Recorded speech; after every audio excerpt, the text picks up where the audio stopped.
Are you being manipulated? 10 Stoic lessons to avoid losing control. Stoicism.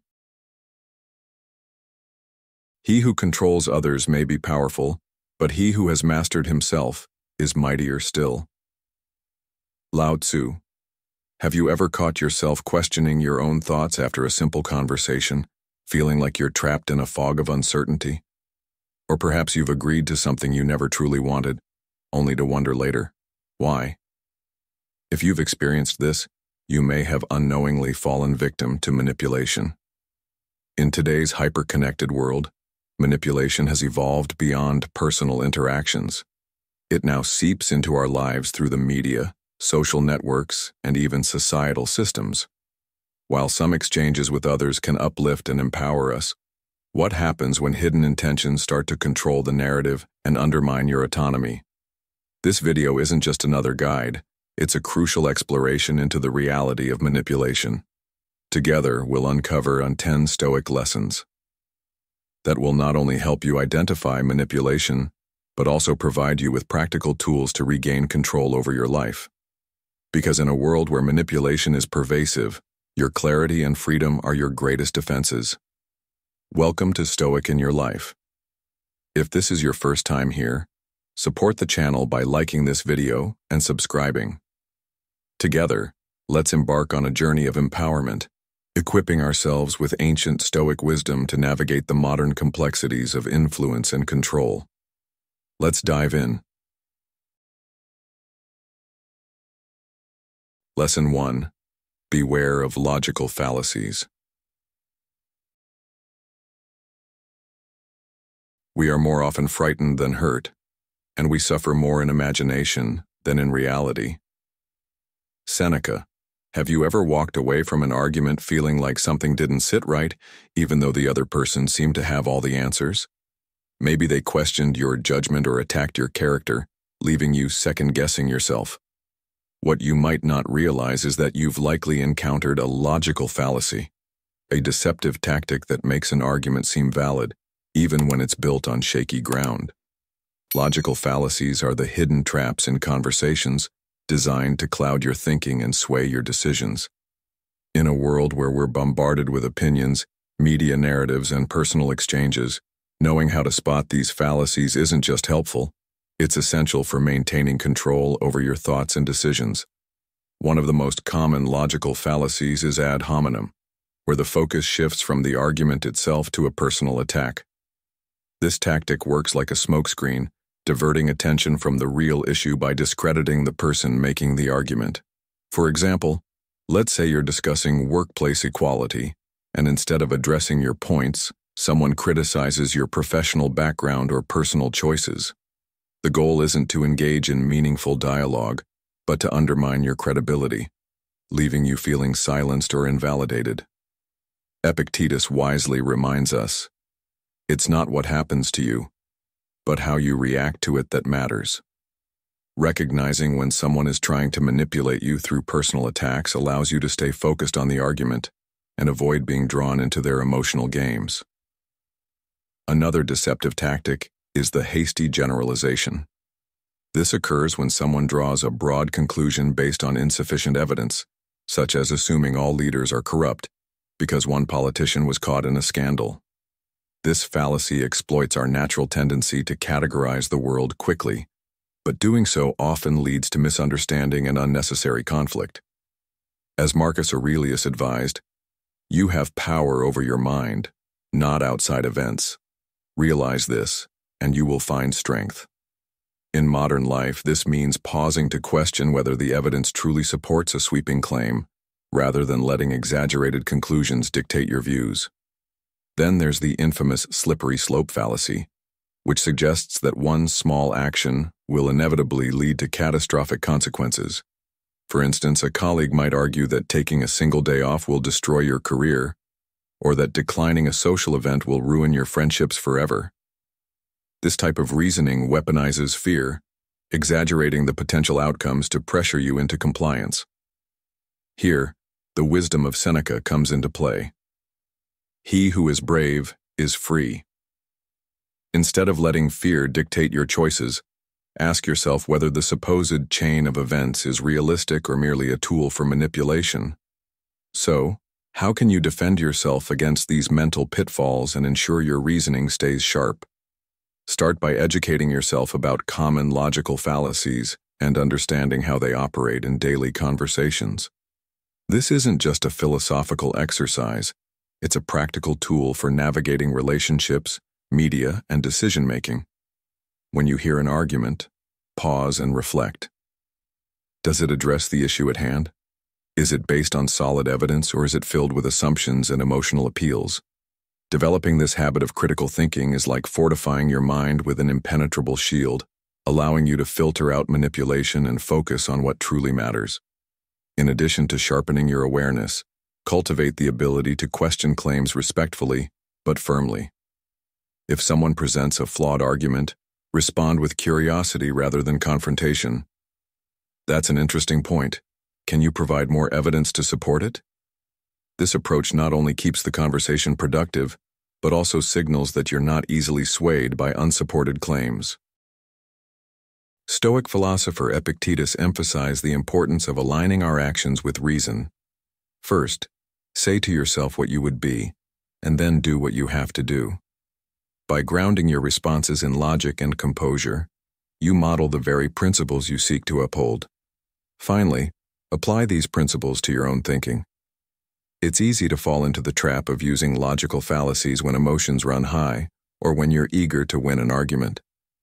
However, true strength lies in building your perspective on a foundation of truth and reason.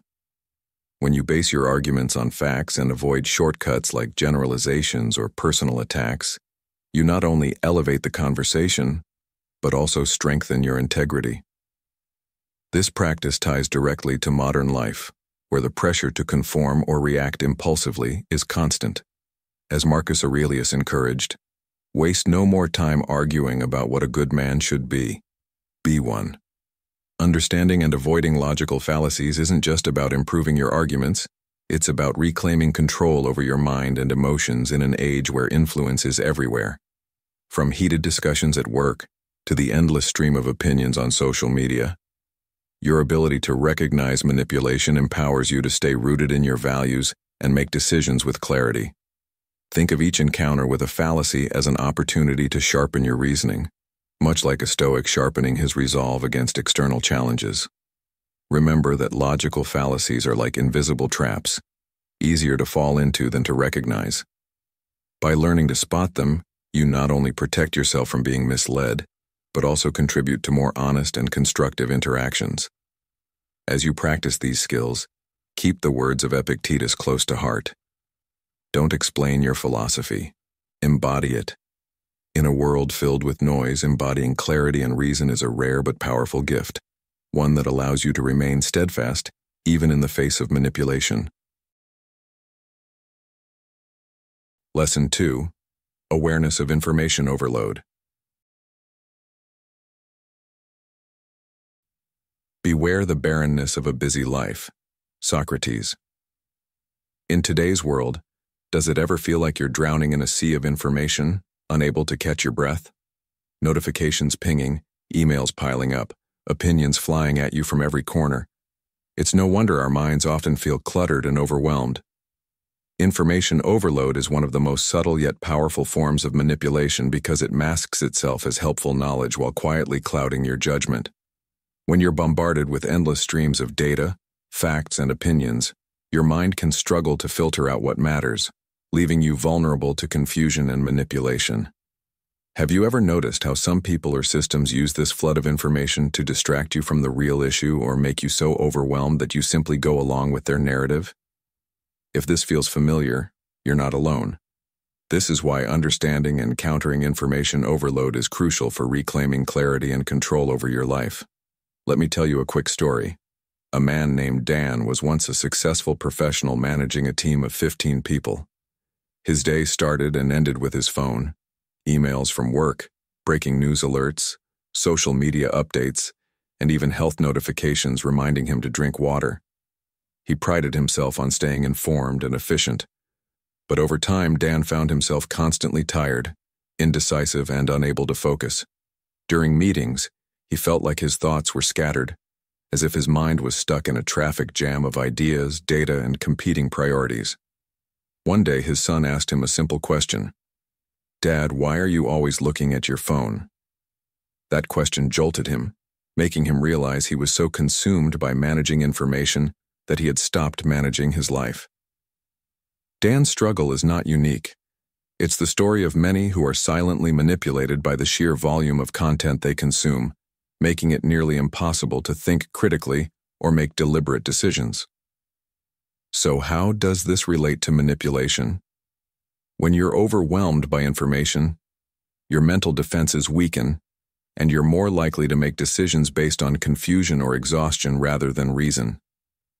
Have you ever bought something you didn't need because you were bombarded with ads or agreed to a proposal at work, simply because you didn't have the energy to process all the details? This is the essence of how information overload works. It creates noise so loud that you lose sight of what truly matters. Marcus Aurelius once said, "You have power over your mind, not outside events. Realize this, and you will find strength." To take back control, you need to pause, sort through the chaos, and focus on the essential. How do we deal with this? It starts with understanding that not all information is created equal. Ask yourself, what is the purpose of this data? Does it bring clarity or confusion? Is it helping me make a decision, or is it merely distracting me? Think of it like cleaning a cluttered room.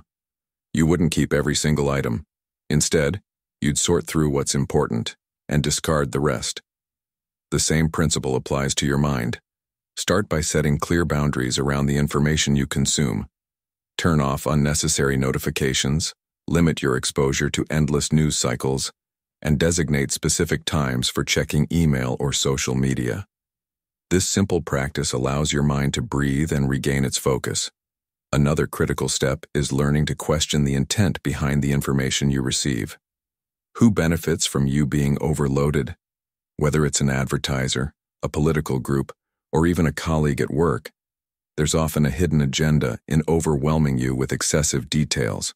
For example, a marketer might flood you with countless reasons to buy their product, hoping you'll get so bogged down in the options that you simply choose what they're selling. By pausing to evaluate the source and intent of information, you empower yourself to resist manipulation. Seneca's advice is fitting here. It is not the man who has too little, but the man who craves more that is poor. Recognize when enough is enough, and don't let the desire to consume more information drive you into mental chaos. Sometimes the simplest way to combat information overload is to step back. Have you ever felt clarity wash over you after a walk in nature or a quiet evening without your phone? These moments remind us that our minds are like a still lake. Only when the water is calm can we see clearly. So, take deliberate breaks from the noise. Disconnecting isn't about ignoring reality. It's about giving yourself the space to process and prioritize. When faced with a flood of details, ask yourself, what's the big picture? What truly matters here? These questions serve as an anchor, grounding you in clarity amidst the storm of information. Furthermore, seek advice and perspectives from others. Sometimes, an outside view can help you see through the fog and identify what's relevant. Have you ever noticed how discussing a problem with a trusted friend or colleague suddenly makes things clearer? This works because it breaks the mental loop of overanalyzing every detail, allowing you to focus on actionable insights. Surround yourself with people who value clarity and simplicity, rather than those who thrive on creating complexity. As we navigate this age of constant connectivity, remember that the goal isn't to consume all the information out there. It's to consume the right information thoughtfully. Treat your attention as a precious resource, because it is. When you let your focus be hijacked by irrelevant noise, you lose the ability to live with intention and purpose. So, next time you feel overwhelmed, remind yourself of this Stoic truth. He who chases two hares catches neither. Focus on what truly matters and let go of the rest. The lesson here is simple yet profound. Protect your mental space. Be intentional about the information you allow into your life and cultivate the habit of discernment. Don't let the overwhelming noise of the world dictate your decisions or rob you of your peace. Instead, take control by creating boundaries, questioning intent, and prioritizing clarity. By doing so, you'll not only free your mind from manipulation, but also find greater focus, confidence, and freedom in every area of your life. Let this be your guide as you move forward. Don't just survive the storm of information. Rise above it, with clarity as your compass. Lesson 3. Emotional Manipulation. Man is disturbed not by things, but by the views he takes of them. Epictetus. Have you ever felt your emotions being played like a finely tuned instrument, leaving you questioning your decisions and doubting your instincts? Emotional manipulation is one of the most subtle yet powerful tools manipulators use to take control of your thoughts and actions. It's not always loud or obvious. It's the quiet comment that makes you feel guilty, the subtle tone that sparks fear, or the heavy silence that makes you second-guess your worth. These tactics are often disguised as concern, affection, or even helpful advice, but underneath lies a calculated effort to sway your emotions for someone else's gain. Have you ever left a conversation feeling inexplicably unsettled, as if your emotional balance had been thrown off? If so, you might have been subjected to this invisible, yet pervasive form of control. Emotional manipulation operates like an invisible chess game, where your emotions are the pieces being moved to benefit someone else. It often starts small, with seemingly harmless actions or words. For example, a friend might ask for a favor, and when you decline, they respond with, "I thought we were closer than that," planting seeds of guilt and making you feel selfish for setting boundaries. Or perhaps a coworker suggests, "If you don't step up for this project, I'm not sure the team will succeed," subtly shifting the responsibility for their workload onto your shoulders. These examples might seem trivial in isolation, but over time, they build into a pattern that leaves you questioning your own priorities, values, and emotions. As Marcus Aurelius said, "You have power over your mind, not outside events. Realize this, and you will find strength." Understanding how emotional manipulation works is the first step to reclaiming that power. One of the most insidious tactics manipulators use is guilt. They know that most people want to be seen as kind, dependable, and empathetic, and they exploit this by making you feel responsible for their happiness or well-being. A family member might say, "If you really cared about me, you'd do this." Or a partner might sigh and remark, "I guess I'll just handle everything myself." These statements are not direct demands, but they carry the weight of expectation, forcing you to act against your will to avoid the discomfort of guilt. Fear is another common weapon in the manipulator's arsenal.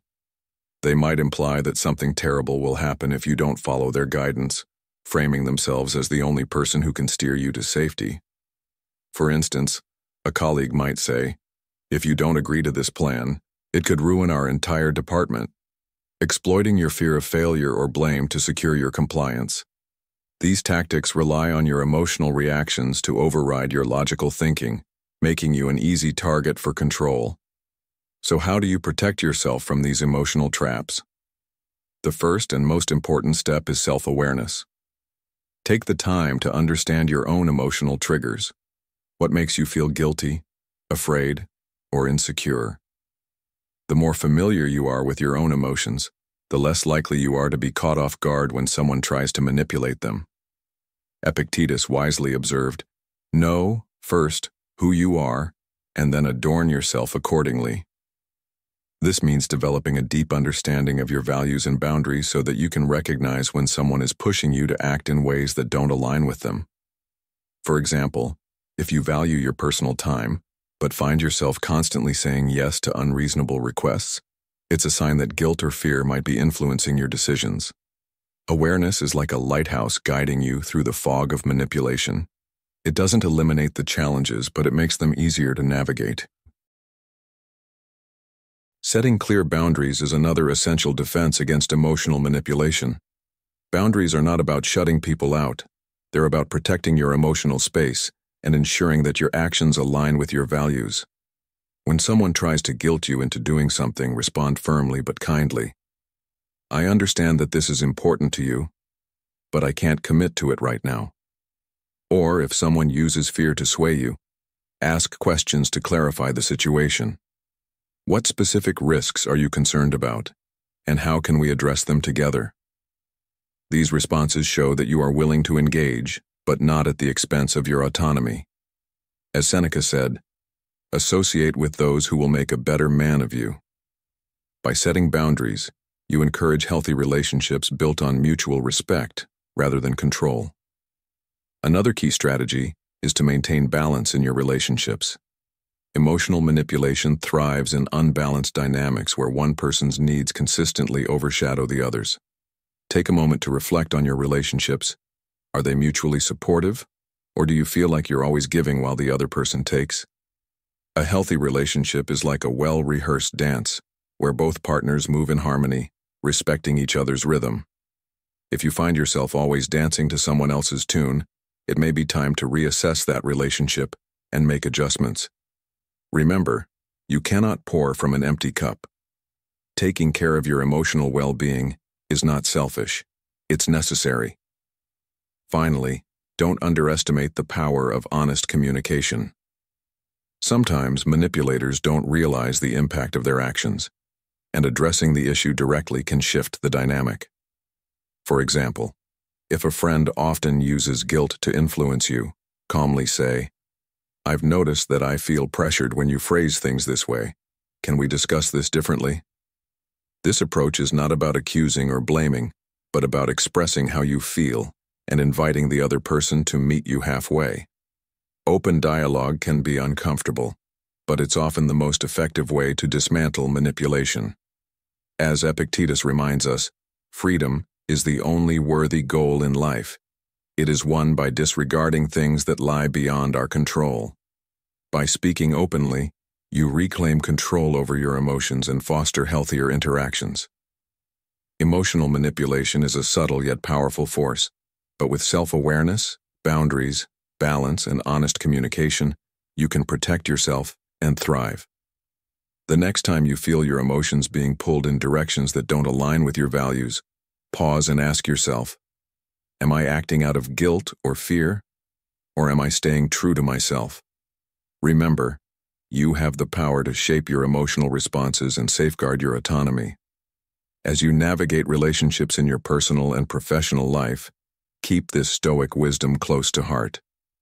No one can make you feel inferior without your consent. Let this truth guide you in recognizing manipulation and standing firm in your emotional strength. Lesson 4. Gaslighting Detection. Just as the body is harmed by neglect, so too is the mind dulled when you surrender your reason. Seneca. Have you ever found yourself questioning your memory, doubting your perception of events, or feeling as though you're losing grip on reality?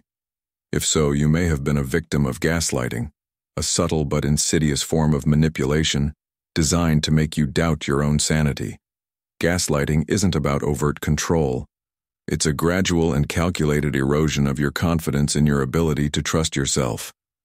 It's the coworker who insists they never promised to deliver a report, even though you clearly remember the conversation. It's the friend or partner who trivializes your feelings by saying, "You're just overreacting," even when your concerns are valid. These moments might feel small in isolation, but when repeated, they form a web of self-doubt that leaves you vulnerable to further manipulation. Have you ever paused and asked yourself, how much of what I'm experiencing is real, and how much has been distorted by someone else's narrative? Gaslighting operates like a slow-acting poison, subtly altering your understanding of events until you no longer trust your own mind. It often begins with small denials of obvious truths. "I never said that," or "that never happened," and escalates into a pattern where the manipulator rewrites your reality. This can happen in personal relationships, at work, or even on a societal level through media or institutions. For instance, a manager might downplay your contributions to a project, claiming your role was insignificant despite your clear recollection of your efforts. Over time, you begin to question whether your perspective was accurate, and this confusion erodes your confidence. As Marcus Aurelius said, "If someone is able to show me that what I think or do is not right, I will happily change, for I seek the truth." But how do you find truth when it feels like the ground beneath you is constantly shifting? To protect yourself from gaslighting, the first and most important step is to anchor yourself in reality. Start keeping a journal or taking notes about significant conversations, events, and your emotions surrounding them.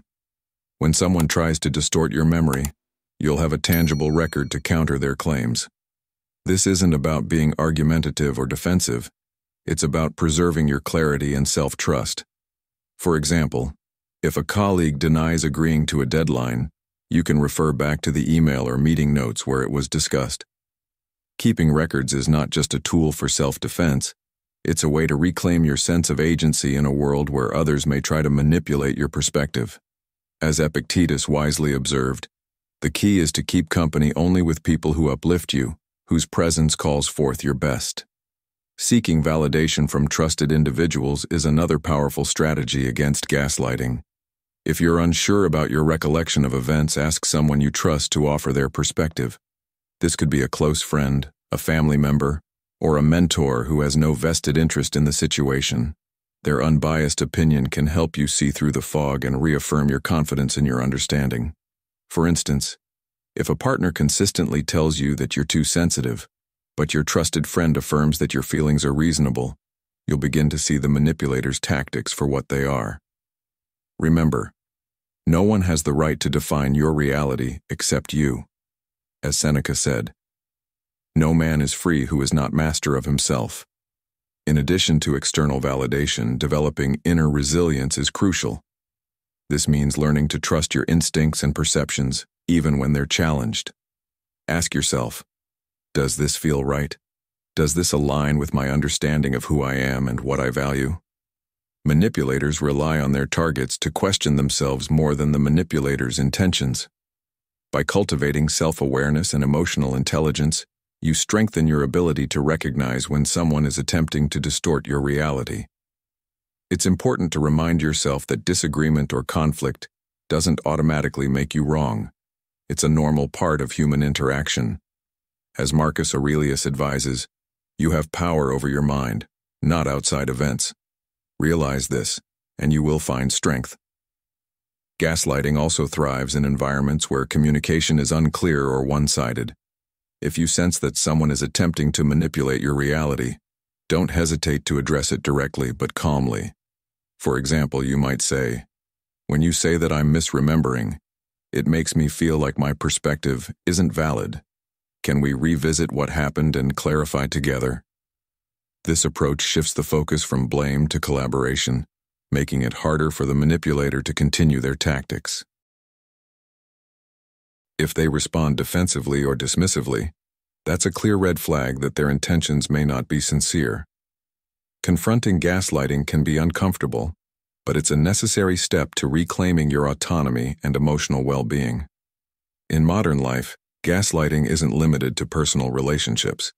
It can appear in the workplace, in advertising, and even in politics.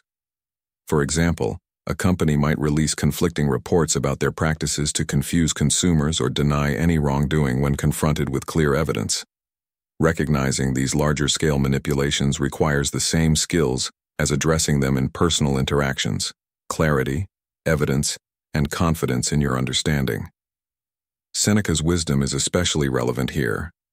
As long as you live, keep learning how to live. By staying informed and critically analyzing the information presented to you, you build a defense against these external forms of gaslighting. The ultimate lesson in detecting and countering gaslighting is to trust yourself.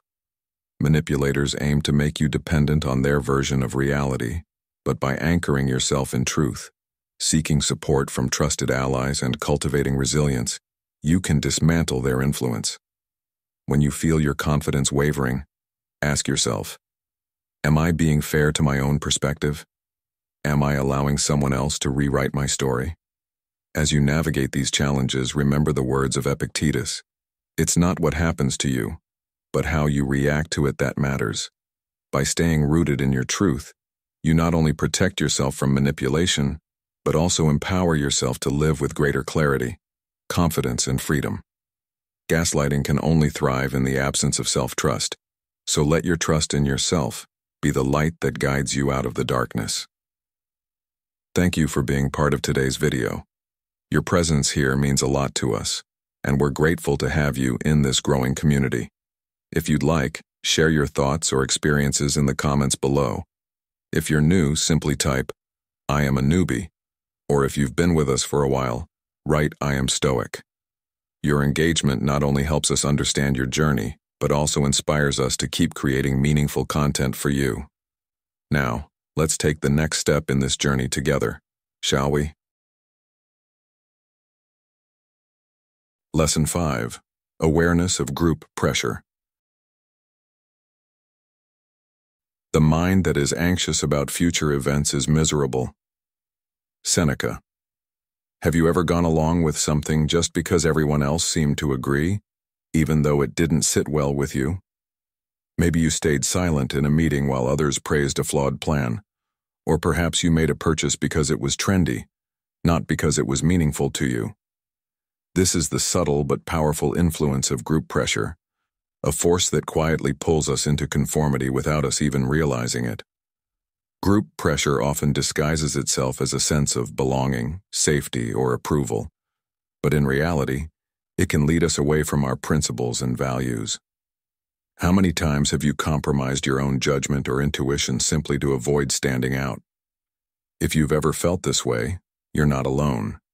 It's human nature to want to fit in. But when we sacrifice our individuality for the crowd, we risk losing control over our own lives. Group pressure works like an invisible current, gently nudging you in the direction everyone else is going. At first it feels harmless, maybe even comforting. After all, who doesn't want to feel part of a group, a team, or a community? But over time, this current can erode your sense of self, pushing you to make choices that aren't truly yours. Take the story of Peter, a middle manager at a growing tech company. During a strategy meeting, the team unanimously supported a risky business move. Deep down, Peter had doubts. It seemed reckless and poorly thought out, but he stayed quiet, worried about being seen as a naysayer. Months later, the plan failed, costing the company time and money. Peter regretted not speaking up, realizing he had ignored his instincts to align with the group. Have you ever found yourself in Peter's shoes, feeling pressured to conform even when your intuition told you otherwise? The danger of group pressure lies in its subtlety.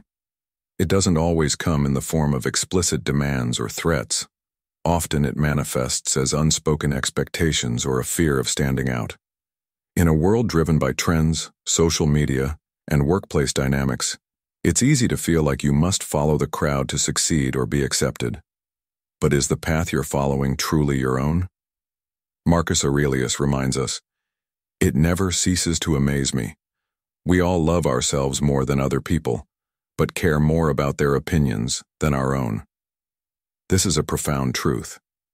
When you let the fear of judgment dictate your actions, you surrender the freedom to live authentically and according to your principles.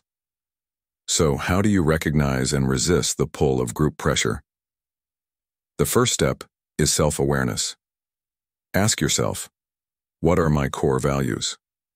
What do I truly believe in, and am I acting in alignment with those beliefs? When you know who you are and what you stand for, it becomes easier to recognize when you're being swayed by external forces. Think of your values as a compass guiding you through the storm of opinions and expectations. For example, if you value honesty, but find yourself nodding along to false claims just to fit in, it's a clear sign that group pressure is at play. Developing this awareness doesn't mean isolating yourself from others. It means engaging with the group from a place of integrity. Another critical step is learning to set boundaries and assert your voice, even in challenging situations. When faced with group pressure, take a moment to pause and reflect. Does this align with my beliefs? If it doesn't, speak up, kindly, but firmly. You don't have to confront the group aggressively. Sometimes a simple, "I see things a bit differently and here's why," can open the door to a more thoughtful discussion. Even if your perspective isn't adopted, the act of standing by your values reinforces your sense of autonomy. As Epictetus said, "Don't explain your philosophy, embody it." By acting in accordance with your beliefs, you inspire respect and authenticity, both in yourself and others. It's also important to surround yourself with people who respect individuality rather than demand conformity. Look for groups or communities that encourage diverse perspectives and value genuine dialogue over blind agreement. These are the relationships that nurture your growth and allow you to express your true self without fear of judgment. For example, think about a time when you felt truly heard and valued for your unique perspective. How did that environment affect your confidence and sense of belonging? When you prioritize relationships built on mutual respect, you create a network of support that empowers you to resist toxic group pressure. In the modern age, group pressure extends beyond personal interactions. Social media amplifies the herd mentality, often making us feel that we must adopt certain views, lifestyles, or habits to stay relevant or accepted. Have you ever felt compelled to like a post, join a trend, or voice an opinion just because everyone else is doing it? This is the digital equivalent of group pressure, and it's just as manipulative. The key to navigating these influences is mindfulness.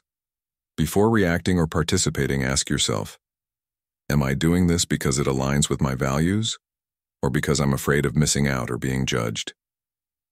Seneca's wisdom can guide us here. If a man knows not to which port he sails, no wind is favorable. By staying mindful of your direction, you can avoid being swept away by the currents of popular opinion. Ultimately, resisting group pressure is about reclaiming your agency and living authentically. It's not about rejecting every group or trend. It's about participating with intention and staying true to yourself. When you feel the pull to conform, pause and ask, am I acting out of fear or alignment? Remember, it takes courage to stand apart from the crowd. But as the Stoics teach us, true freedom comes from within. As you move through your personal and professional life, let this lesson guide you. Your voice, your values, and your choices matter. By staying grounded in who you are, you not only protect yourself from manipulation, but also inspire others to do the same. In a world that often rewards conformity, choosing authenticity is a powerful act of resilience. Lesson 6. Identification of excessive flattery. Flattery corrupts both the receiver and the giver. Edmund Burke. Have you ever found yourself swept up by an overwhelming wave of compliments, only to later feel that something wasn't quite right? Excessive flattery, though it may seem harmless or even pleasant at first, is one of the most subtle forms of manipulation. It preys on your natural desire for validation and recognition, offering a mirror that reflects an exaggerated version of your best qualities. But behind this mirror often lies an ulterior motive, someone seeking to gain your trust, influence your decisions, or control your actions. Have you ever paused to ask yourself why someone might be overly generous with their praise? Could there be a hidden agenda beneath their kind words? Excessive flattery works because it appeals to a universal human need, the desire to feel valued and appreciated. Everyone likes to hear that they're talented, hardworking, or special.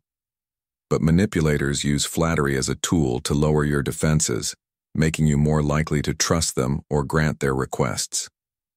Picture a boss who constantly praises your work, telling you how indispensable you are, only to pile on more responsibilities without additional support or reward. Or think of a friend who showers you with compliments about your generosity, only to follow it up with a request for a loan or a favor that's inconvenient for you. These are not random acts of kindness. They are calculated efforts to sway your judgment. As Epictetus once said, it is impossible for a man to learn what he thinks he already knows. Flattery clouds your ability to see situations clearly because it feeds your ego, making you less likely to question the motives of the person delivering it. A modern example of excessive flattery can be found in online influencers or marketing campaigns. Have you ever received an email that starts with, "You've been selected because of your outstanding achievements," Or seen an ad claiming that you're part of an exclusive group? These tactics are designed to make you feel special and unique, even though the message is sent to thousands of people. This manipulation draws you in, making you more likely to engage with the product or service being offered. It's not just about selling something, it's about creating a psychological bond that influences your behavior. Have you ever wondered how many decisions you've made based on flattery disguised as sincerity? To protect yourself from excessive flattery, the first step is to develop self-awareness and self-esteem. When you know your strengths and weaknesses, you become less dependent on external validation. Ask yourself, do I need someone else to tell me I'm capable? Or can I find that confidence within myself? A strong sense of self is like a shield against flattery. It allows you to appreciate genuine compliments without being swayed by exaggerated or insincere praise. Marcus Aurelius reminds us, never let the future disturb you. You will meet it, if you have to, with the same weapons of reason which today arm you against the present. Reason and self-awareness are your best tools for discerning flattery from authenticity. Another important strategy is to evaluate the context and consistency of the compliments you receive. Genuine compliments are usually specific, relevant, and tied to observable actions or traits. For example, a friend saying, "You did a great job presenting at the meeting today," is clear and grounded in reality. In contrast, a manipulator might offer vague or over-the-top praise, such as, "You're the smartest person I've ever met," without any specific evidence to back it up. Pay attention to patterns. Does the person frequently use flattery right before making a request? Do their compliments seem disconnected from the situation? These are signs that their words may have hidden intentions. It's also helpful to reflect on how flattery makes you feel. Do the compliments leave you feeling empowered, or do they create a sense of obligation? Manipulative flattery often comes with an unspoken expectation that you'll reciprocate, whether by granting a favor, offering special treatment, or turning a blind eye to something questionable. For instance, a colleague who constantly praises your leadership might be setting you up to take on tasks they want to avoid. By recognizing how flattery influences your emotions and decisions, you can create distance between the words and their impact. As Seneca wisely said, "He who is brave is free." Bravery in this context means resisting the temptation to let flattery dictate your actions. When faced with excessive flattery, respond with polite acknowledgement but maintain emotional boundaries. A simple "thank you" is enough. You don't need to engage further or feel compelled to offer anything in return. This approach allows you to accept genuine praise while signaling that you're not easily influenced by excessive or misplaced compliments. For example, if someone says, "You're the only person who can fix this problem," you might reply, "I appreciate your confidence in me, but I'll need more information to see if I can help." This keeps the focus on the situation rather than on your ego, preventing the manipulator from gaining undue influence. In relationships, whether personal or professional, it's important to foster environments built on mutual respect and sincerity. Surround yourself with people who value you for who you are, not for what they can gain from you. Think back to a time when someone offered you genuine praise. How did it differ from excessive flattery? Authentic compliments often come without strings attached, while manipulative flattery feels transactional. By nurturing relationships based on honesty, you create a support system that helps you see through false praise. As Aristotle said, "We are what we repeatedly do." Excellence, then, is not an act, but a habit. Cultivating discernment and integrity in your interactions ensures that your decisions remain rooted in authenticity. Excessive flattery is a powerful but subtle form of manipulation that preys on your desire for validation. By developing self-awareness, evaluating the context of compliments, and maintaining emotional boundaries, you can protect yourself from its influence. When you recognize flattery for what it is, you reclaim your ability to act with clarity and purpose, unclouded by the opinions of others. The next time someone heaps excessive praise on you, ask yourself, are these words meant to uplift me, or are they a tool to sway me? Remember, true strength lies in knowing your worth, without needing constant affirmation from others. Let the wisdom of the Stoics guide you. Live with reason, act with intention, and never let flattery blind you to the truth. Lesson 7. Recognition of isolation tactics. No man is an island entire of itself. John Donne. Have you ever noticed someone slowly pulling you away from your support system, subtly criticizing your closest relationships, or making you feel guilty for spending time with others? This is the essence of isolation tactics, a manipulative strategy designed to sever your connections and leave you vulnerable. Isolation doesn't always happen with dramatic ultimatums or visible force. Instead, it creeps in quietly, disguised as concern, affection, or exclusivity. A manipulator may claim they're looking out for your best interests, but their true aim is control. Have you ever felt like your social circle was shrinking without realizing why, as though the walls of your life were closing in around you? Recognizing these tactics is vital, because isolation doesn't just separate you from others, it separates you from your own power and autonomy. Isolation tactics often begin with subtle suggestions rather than outright demands. A manipulative partner might say, "I don't think your friends truly care about you," planting doubt about those you rely on. Over time, they may insist that you spend more time with them exclusively, framing it as a sign of love or loyalty. Similarly, a controlling boss might discourage you from seeking advice from colleagues, suggesting that other departments don't understand what we're trying to achieve. These tactics work because they exploit your natural desire to feel valued, supported, or unique, gradually creating an emotional dependency on the manipulator. As Epictetus said, "Wealth consists not in having great possessions, but in having few wants." When someone isolates you, they aim to make themselves your sole source of emotional wealth, cutting off the diverse relationships that bring balance and perspective to your life. In modern life, isolation can occur not only in personal relationships, but also in professional and digital spaces. Consider how certain workplace cultures discourage collaboration, fostering a sense of competition that isolates employees. Or think about how social media algorithms can isolate you into echo chambers, showing you only perspectives that align with your existing beliefs while disconnecting you from broader views. Isolation thrives in environments where questioning is discouraged and independence is subtly undermined. Have you ever found yourself in a situation where expressing a different opinion felt risky, as though stepping out of line would cost you your place in the group? This is how isolation tactics gain their power. They make the act of standing up for yourself or reaching out to others feel like betrayal. So, how do you recognize and resist these tactics? The first step is awareness. Pay attention to patterns in your relationships or environments that make you feel cut off from others.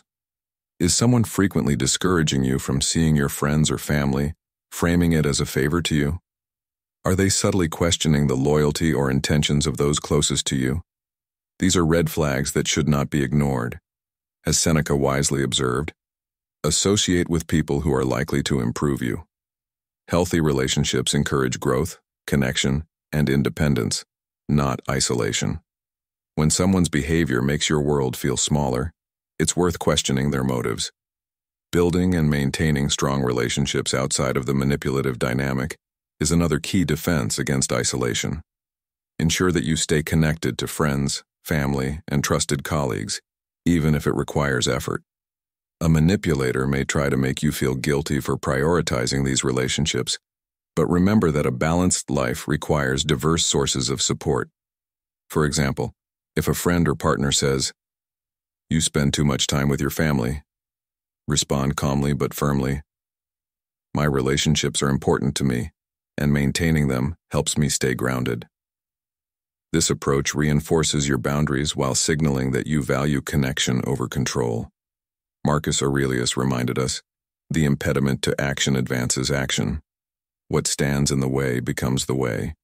In other words, use the manipulator's attempts at isolation as an opportunity to strengthen your resolve and reconnect with the people who truly matter.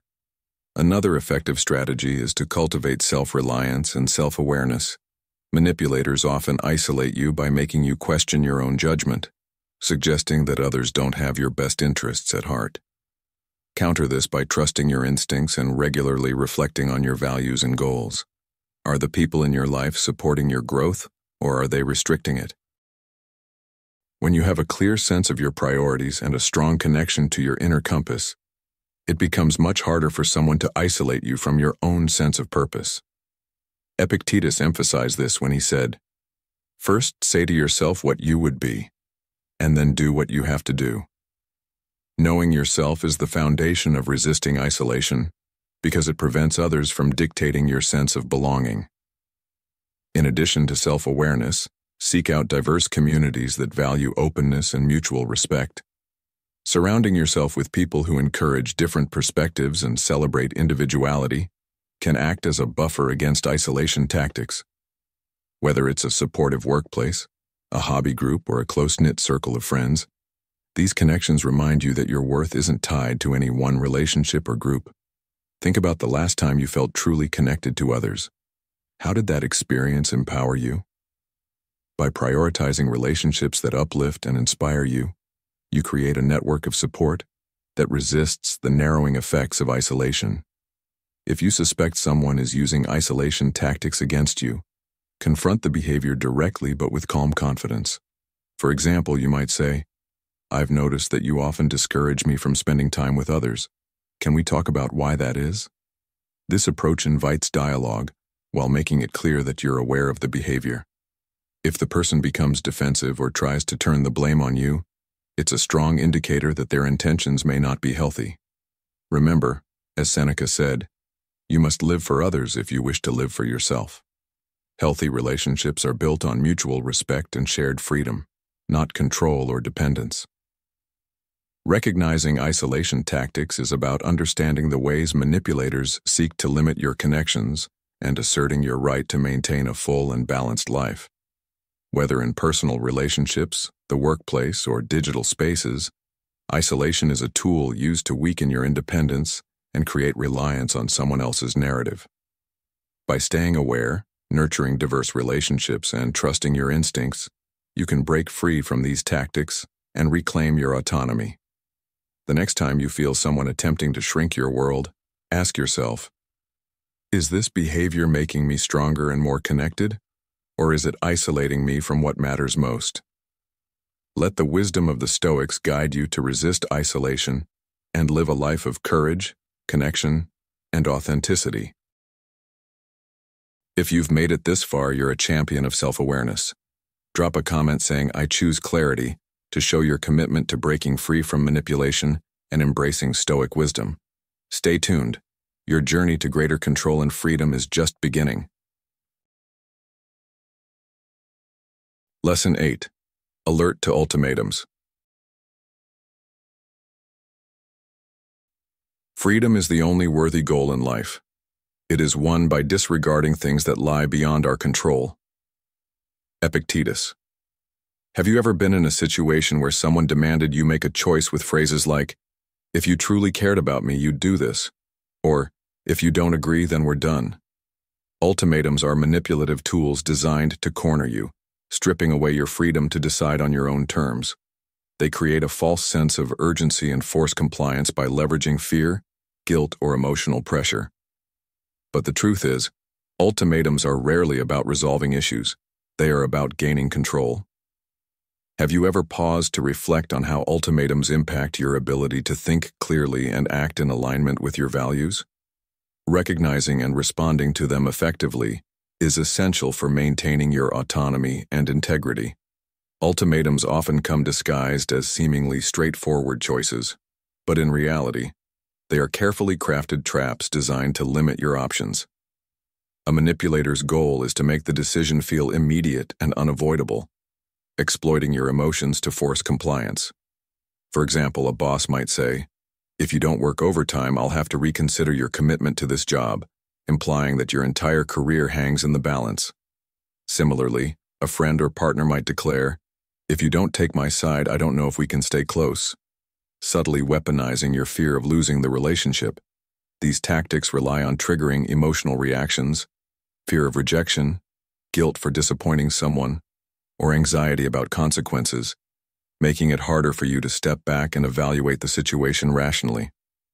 As Marcus Aurelius wisely observed, you have power over your mind, not outside events. Realize this, and you will find strength. One of the key dangers of ultimatums is how they distort your decision-making process.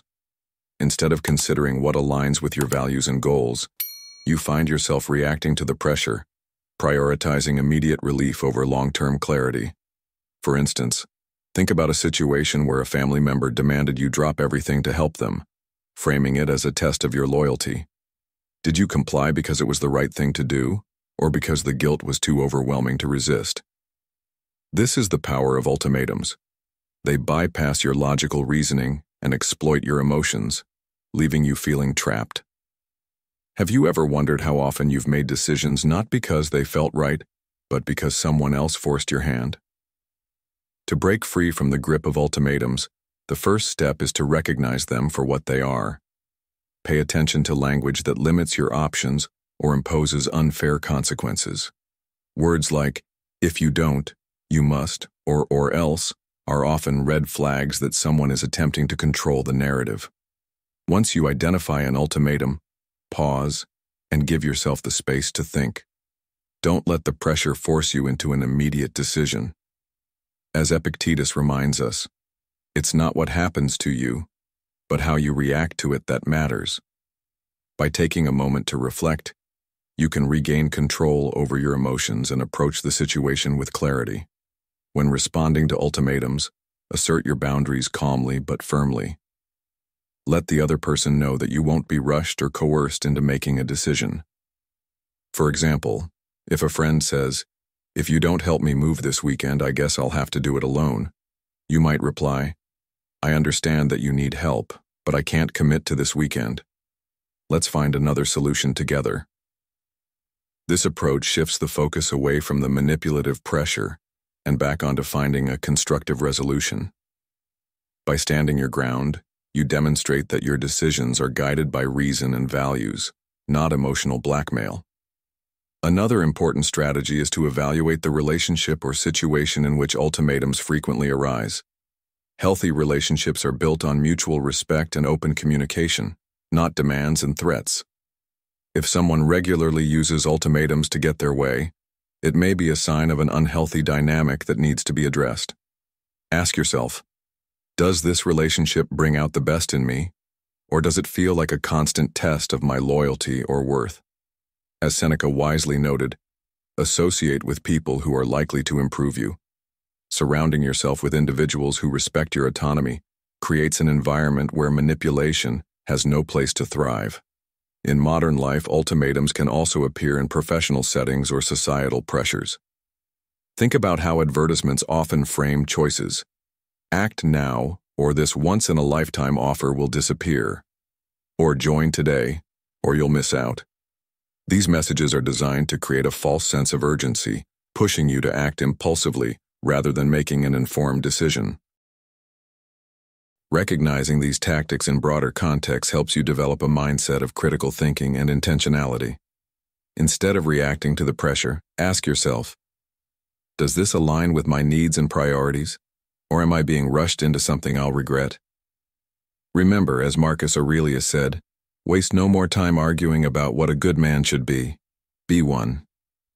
Staying true to your values is the best defense against manipulation.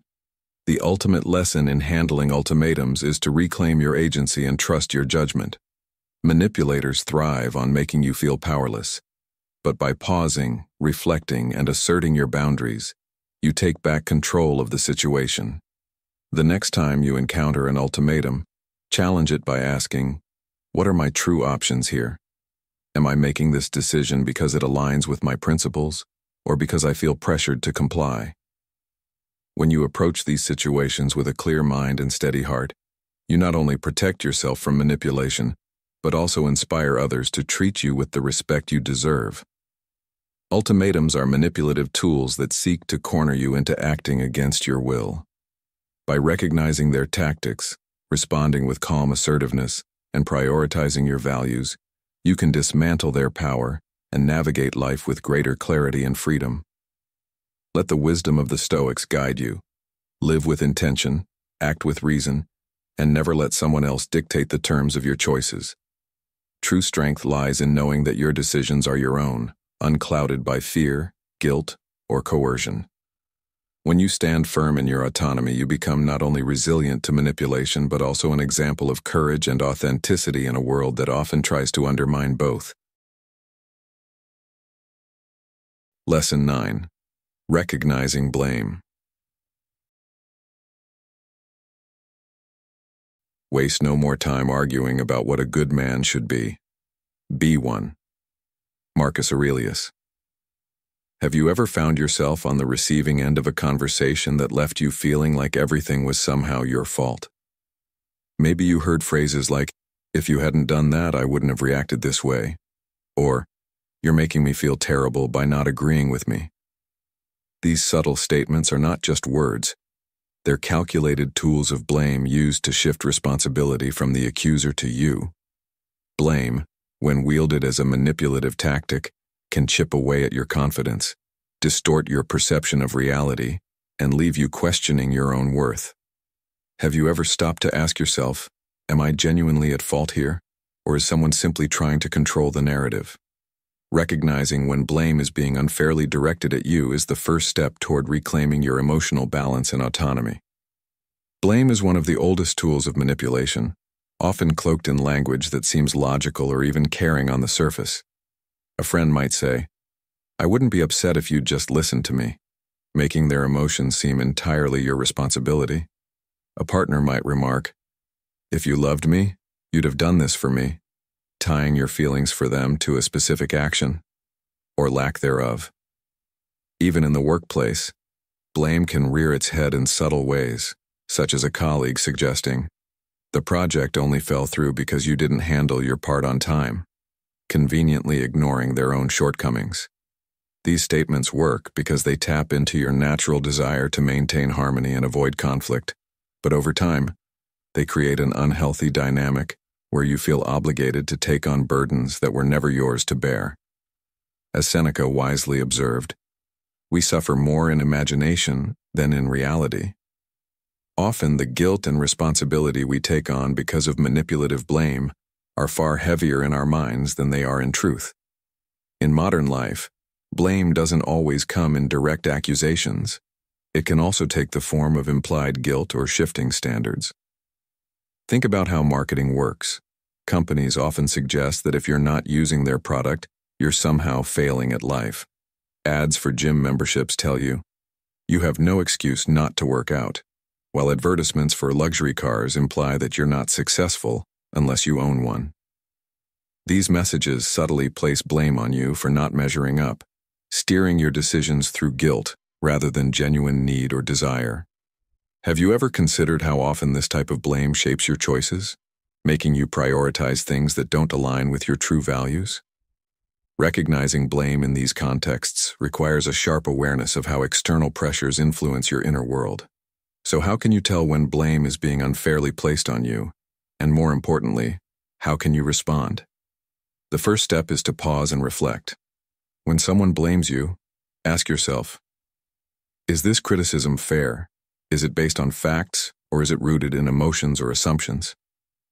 By taking a moment to evaluate the situation, you give yourself the space to separate the truth from the noise. For example, if a coworker blames you for a missed deadline, consider whether their claim holds weight or if they're deflecting from their own lack of preparation. As Epictetus reminds us, it's not what happens to you, but how you react to it that matters. Your reaction to blame determines whether it becomes a tool of manipulation or an opportunity for growth.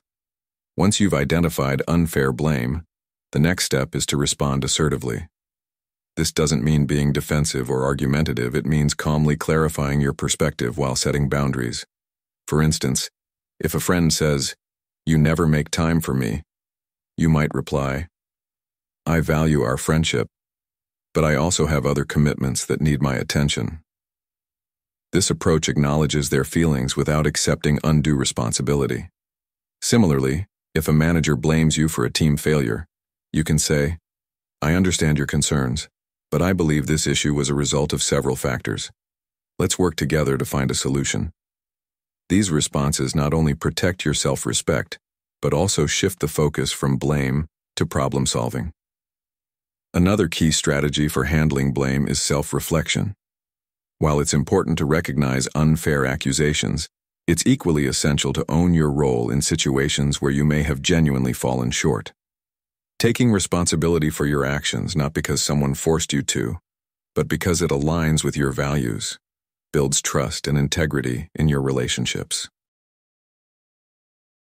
Have you ever noticed how admitting a mistake, when done sincerely, often diffuses tension and fosters understanding? Marcus Aurelius wisely said, "The best revenge is to be unlike him who performed the injury."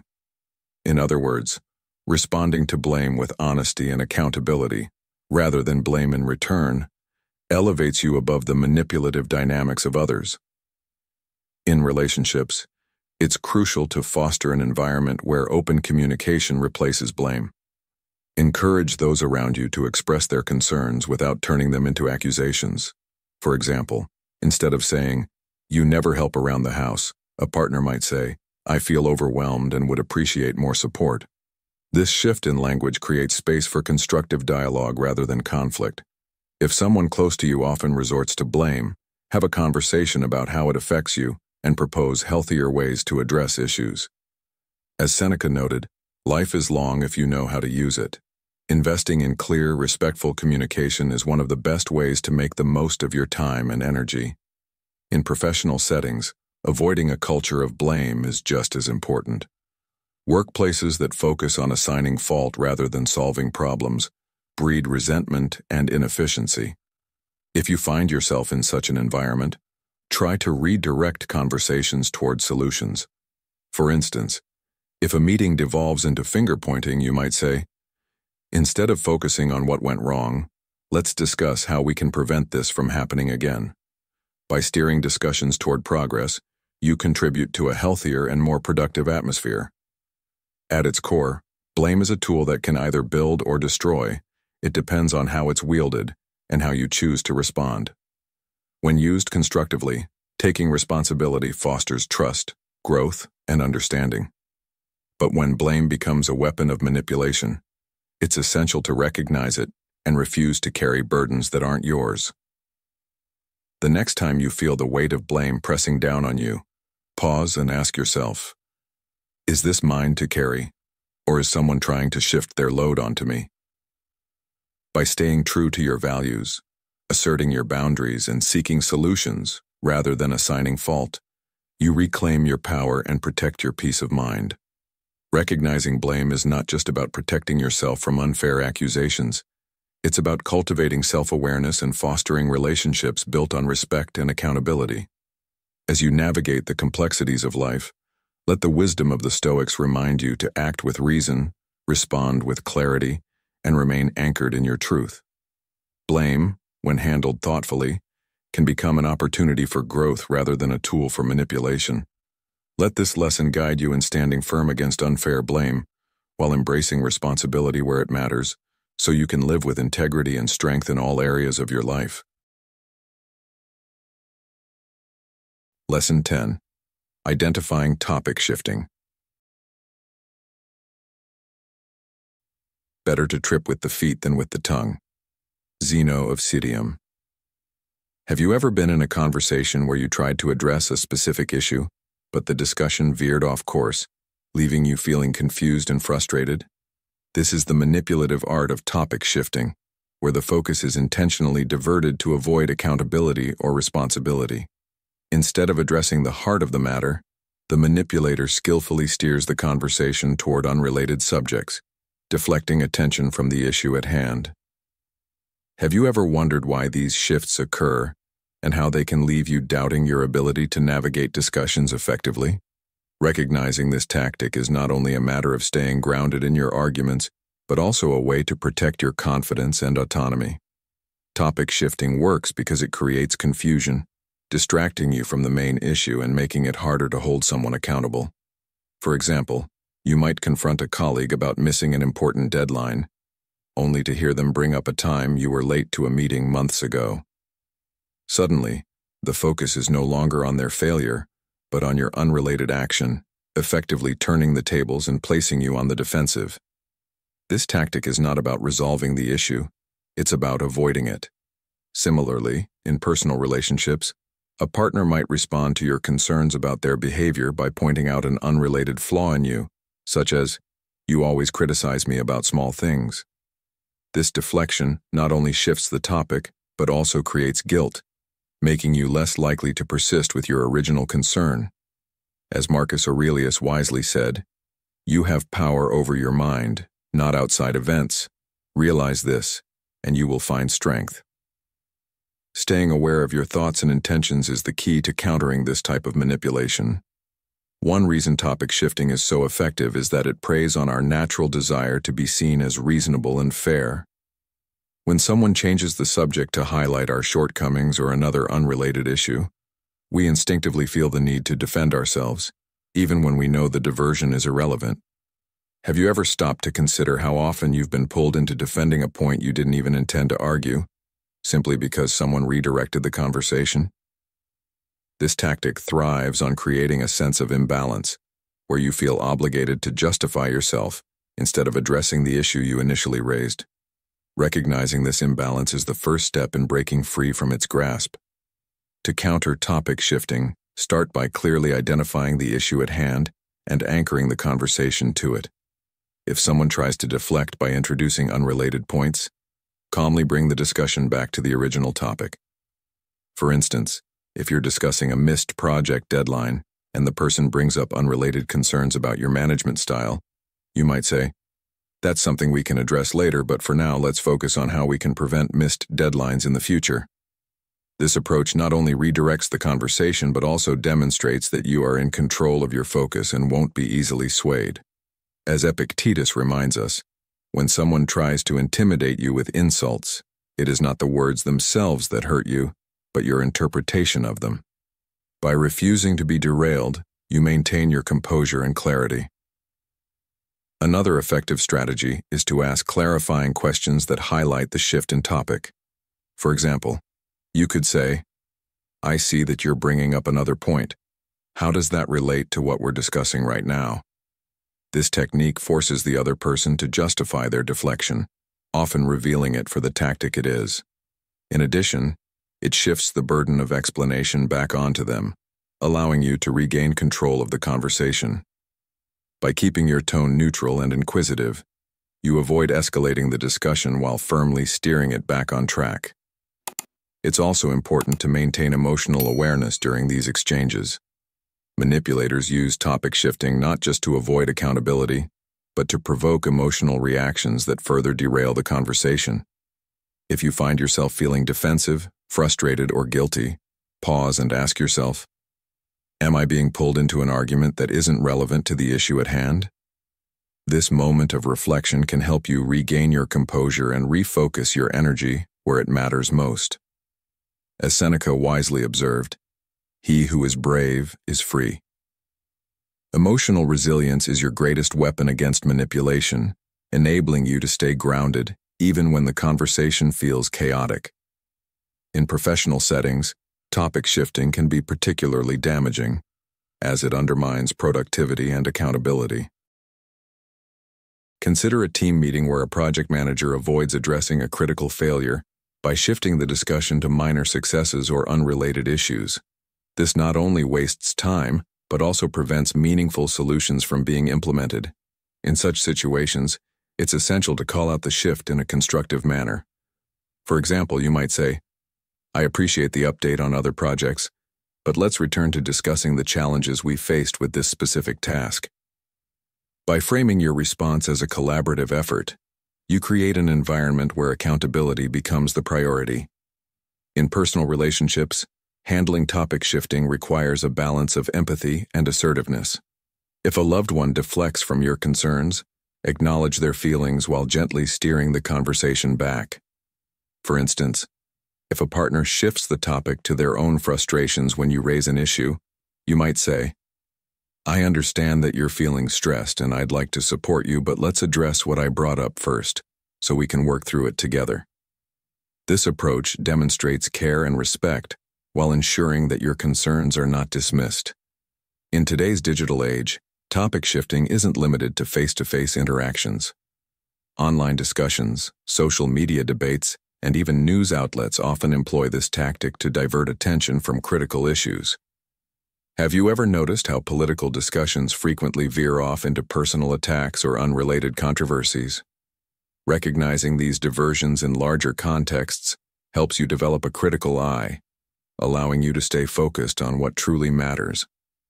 As Marcus Aurelius advised, the happiness of your life depends upon the quality of your thoughts.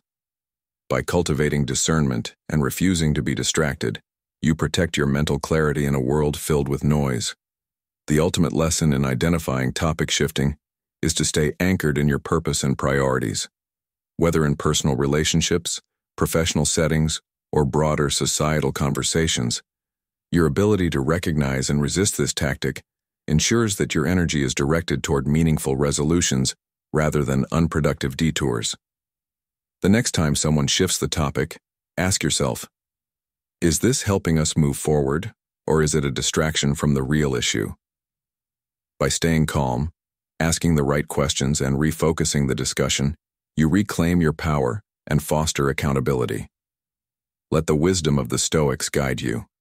Live with intention, speak with clarity, and never allow manipulation to dictate the course of your conversations. True strength lies in your ability to remain steadfast in the face of diversion, steering every discussion toward truth and resolution.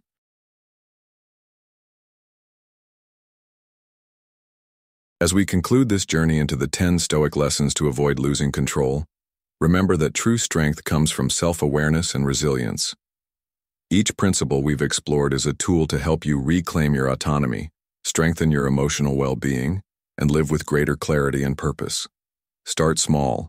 Apply one lesson to a situation in your daily life, whether it's setting boundaries, recognizing manipulation, or staying calm in the face of emotional pressure. How have these lessons resonated with you? Leave a comment below sharing your insights or a moment where you identified manipulation in your life. Write wisdom over emotions if you've made it this far. Don't forget to like, subscribe, and share this video to help others on their path to self-mastery. Thank you for being part of the Stoic in Your Life community. Together, we can build a more intentional and fulfilling life. See you in the next video.